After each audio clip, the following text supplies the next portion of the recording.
Hey guys, greetings from Stirling Bridge here in Stirling, Scotland.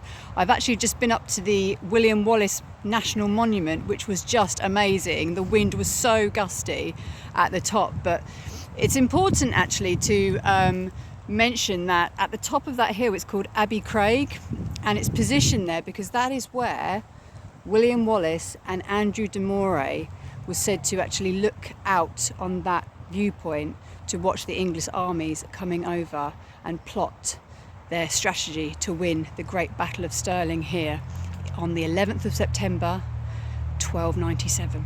A long time ago, but this isn't actually the original bridge.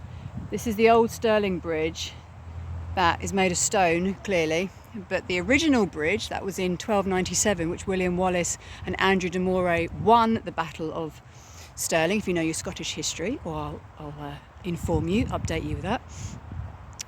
It was a wooden bridge, and that was about 60 metres further down this way. So this isn't actually the original bridge where the battle took place. It was on a wooden timber bridge 60 metres down, and it actually broke down during the Battle of Stirling Bridge, and they don't actually know why. There are some rumours about it being William Wallace in association with a carpenter who had intentionally pulled something in the woodwork and caused it to collapse.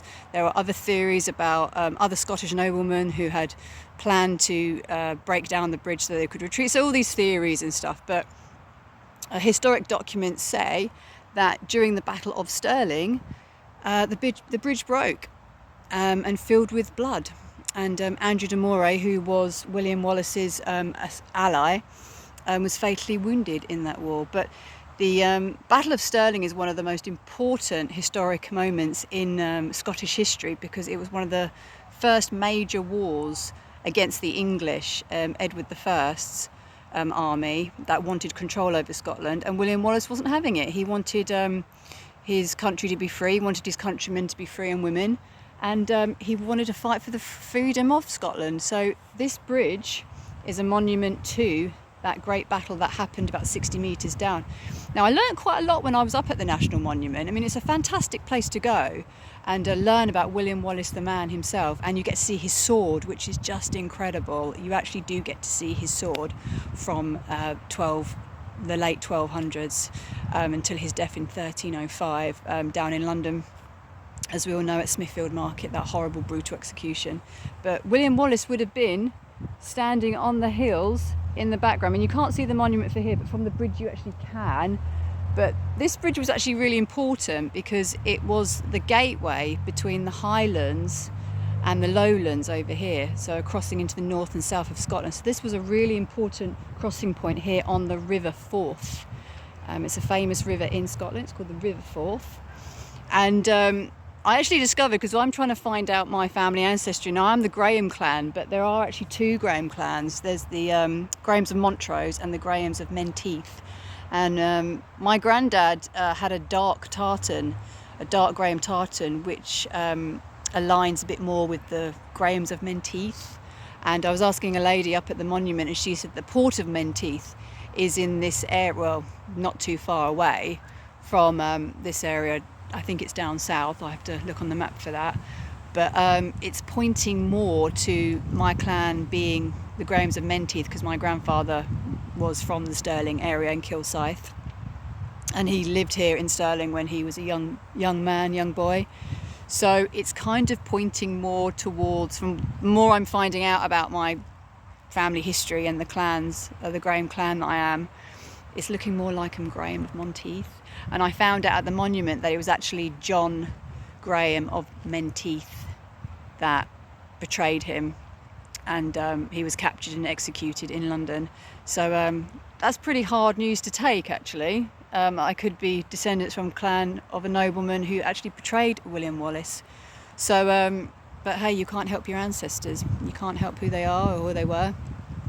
But yeah, it's been really interesting finding out more about my clan history, and I'm going down the route more of it being Graham of Menteith. But I just wanted to show you the old Stirling Bridge, because this is a famous monument here in Scotland, which is pretty much the site where the Great Battle of September 11th, 1297. I'm remembering the facts really well, aren't I, of the dates? I'm usually rubbish with dates and numbers. where William Wallace and Andrew de Moret's army conquered the army that was coming from this side over here, which was the English, and the Scots were waiting on the other side. Now, what William Wallace and Andrew de Moret knew by being up on Abbey Craig, where the monument is now, is that they could see the English army and they could plot their strategy. And what they did was, this is all the stuff I got from the monument, the original bridge, when it was wooden, it was very narrow, so they could only really get a couple of horsemen over the bridge in the first place.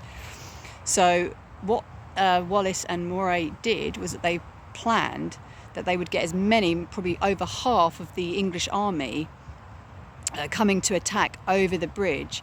And what the English didn't know, but William Wallace and Moray were smart, they knew that there was a boggy area on the other side, and also where the river Forth loops round, they knew they could trap them in because they could block the Forth side, which was the north side, from them escaping with their own soldiers, with their own army. So the Scots were very clever, and so they fooled the English.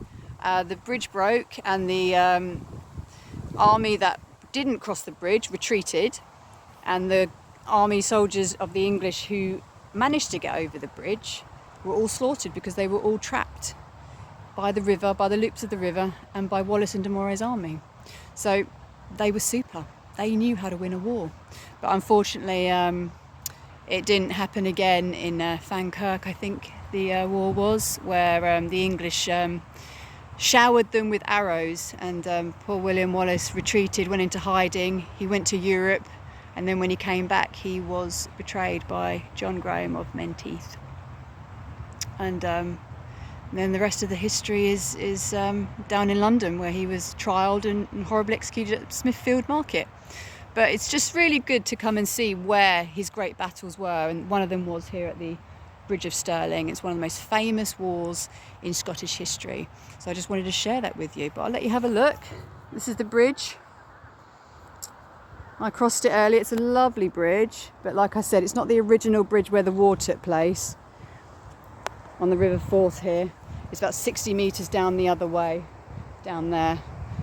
But still, you can still feel on this side of the bank here, where I'm pointing on the other side, should I say, that's where the war battleground would have taken place, just over there in a boggy marsh, which William Wallace knew he could trap the horsemen and the soldiers. So, a little history lesson for you. I find it super interesting. I think William Wallace was such a remarkable man. He wanted freedom, and this is what I do know. Of course, we don't know the whole truth that happened back in 1297 or 1300s. But from what has been recorded of him, he was a very generous, very good counsel, very good judgment, and he just wanted freedom and equality, and for Scotland to be independent. And he died for his country. So I do find William Wallace an incredible hero and a very admirable man from that point of view. And I've been really enjoying learning more about him and visiting the monument, seeing his sword, and coming here to see where this great battle of Scotland took place. So hope you enjoyed that, guys, and see you next time in another spot in Scotland. Edinburgh next week, I think, and I'm hopefully going to get to the Highland Games at Bridge of Allen tomorrow. So hopefully that'll be good. And also I'm going to try and get to the Abbey. I can't pronounce it. It's a really complicated Scottish word, but it's said to have his right arm, where his body was hung, drawn and quartered, where it was torn to pieces. His right arm is said to be buried here in the Abbey in Stirling. So hopefully I can go in and scout that out. So yeah, from the Bridge of Stirling here in Scotland, peace out. Rest in peace, William Wallace. I salute you. See you guys.